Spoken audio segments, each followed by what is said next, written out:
Before you consider implementing any kind of optimizations on your database system, you should first consider exactly what your priorities are. An optimization for one factor in your database system may be detrimental to another factor. It's not always possible to please everyone all of the time. For instance, we may have such competing objectives as speed, storage space, data integrity, and security. Which of these elements you give priority to depends on the particular application for which your database system is designed. For instance, security is irrelevant if you are running a simple database system for yourself and it's only going to run on your machine and you never log on to the internet.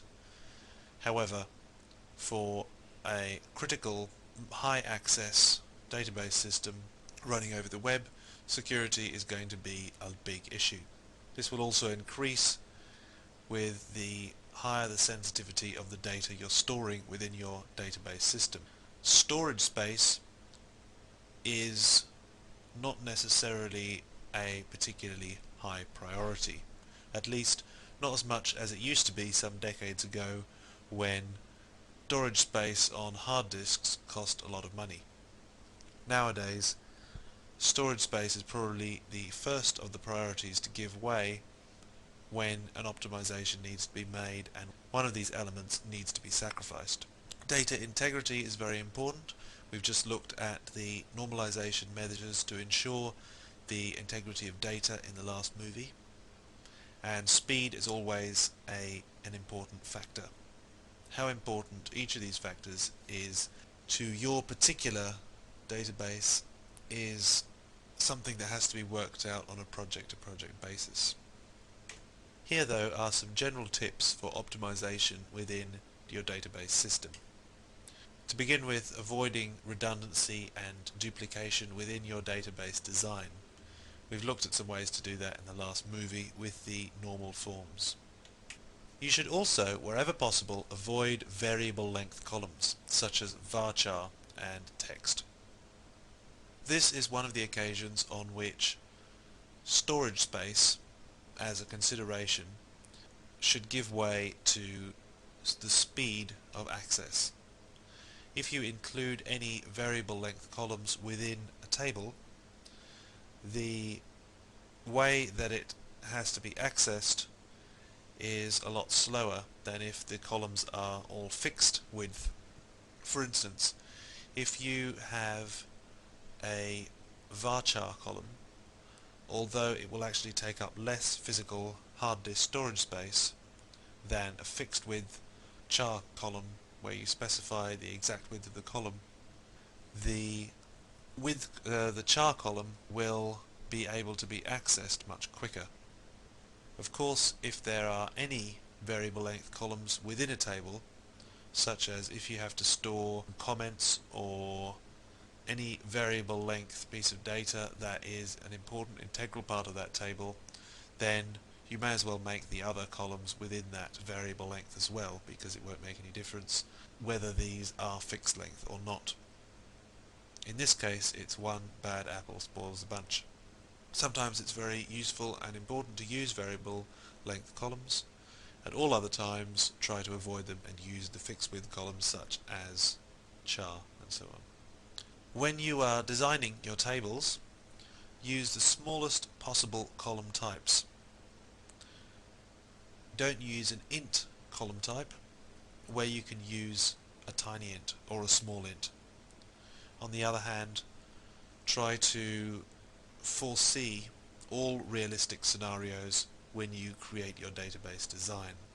If it's possible that your number of clients will swell from 40 to 4,000, then make sure that your database can be easily scaled without any kind of database redesign.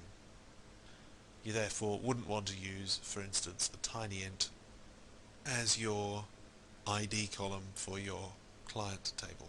Also use unsigned wherever possible. This increases efficiency in the storing of your data. From time to time, as you make delete statements and insert statements on the data in your tables, your data will become fragmented in the way it's stored on the disk. If you use the optimize table statement on your tables every now and then, you don't have to do it too often, but if you remember to do it every now and then you'll be able to make the reading of that data more efficient in the future. It works similarly to the defragmentation of your computer's hard disk. Similar kind of concept. We've talked about normalization and the benefits that it gives. Once you've learned the rules, they say, then you are at liberty to break them. You should always consider the possibility of denormalizing your tables in a very judicious manner to give certain performance boosts to your system. You may want to have some kind of duplication of data in certain circumstances in order to increase the speed by, for instance, cutting out a join between two tables that's needed when you're going to be accessing a large amount of data. This should be done with care, however. Consider the normal forms framework from which you should only break out if you have very good reason to and you know exactly what the repercussions will be. However, denormalization is sometimes a way to increase the efficiency of your database system, strange though it may seem.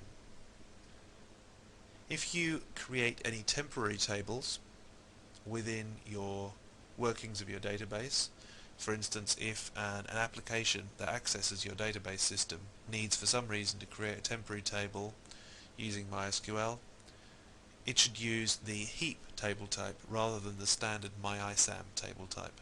This allows the table to be stored in memory rather than being committed to hard disk. This is of course much quicker. If you use default data on every column wherever possible, then the speed of insert statements will be dramatically increased if you're using a lot of insert statements. So use default data wherever possible. And finally, possibly the single most effective way you can speed up your queries, apart from a good database design as we've looked at before, is to use indexes on columns in order to speed up your queries. Let's take a look at this last one in the MySQL console. This is not something we can discuss in a vacuum. We'll go to our sample database and let's run a particular query. Now I'm going to make this query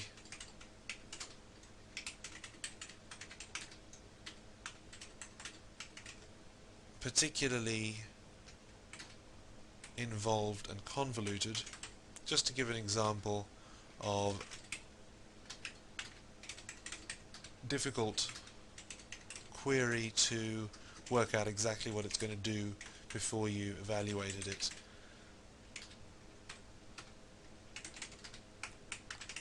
We're going to have 4 tables joined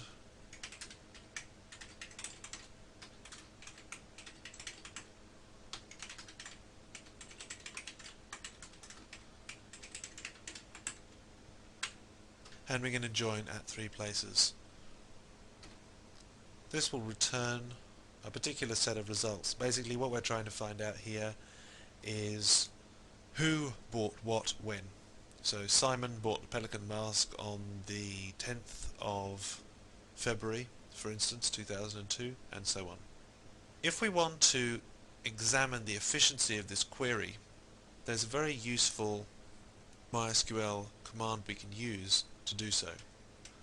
Let's go back up to the select statement at the top there and add the command explain.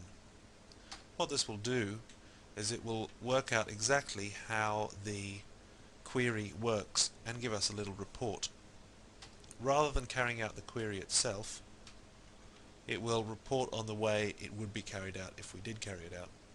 So if we just use the keyword explain before any query, then we will get a certain set of results back as a kind of analysis of the efficiency of the query. Because of the small screen size I'm having to use here in order to create this particular video, the table that is produced by the explain command has been split into different pieces. However, you should be able to see the different headings: table, type, possible keys, key len, that is key length, and the reference, the rows, and any extras. As we can see, the possible keys column contains primary for the last three, but null for the top one. And the null for the top one, actually, if we look over at the table on the left hand side, if you could read that in the broken column there, it is quite difficult to read, I know, but there's an OI, and this OI refers to the order items table. Now the order items table has no primary key.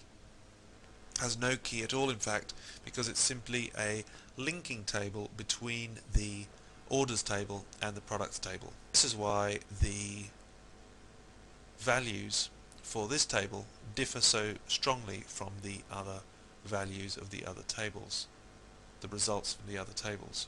For instance, in the type, eq_ref is listed for the other three tables, whereas under the OI table we get the result all.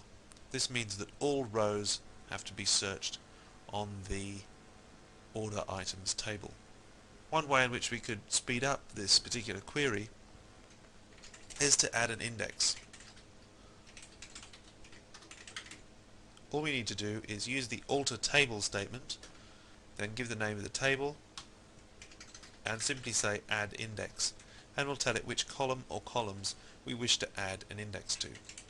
Let's say we want to add an index to order ID and product ID. That's been done.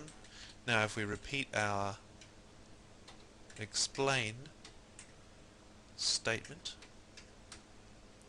as we can see, the possible keys column now contains the order ID column rather than saying null. The key that's used is the order ID, key being a synonym for index, and the type is now listed as index for the order items table rather than null. Since we have so little data in all the tables, there is no actual performance difference that is viewable by running the queries. However, if we're working with larger amount of data, then a table such as order items that has no primary keys or indexes is a prime target for optimization. Adding indexes to frequently used columns other than primary keys is a good way of speeding up frequently used queries.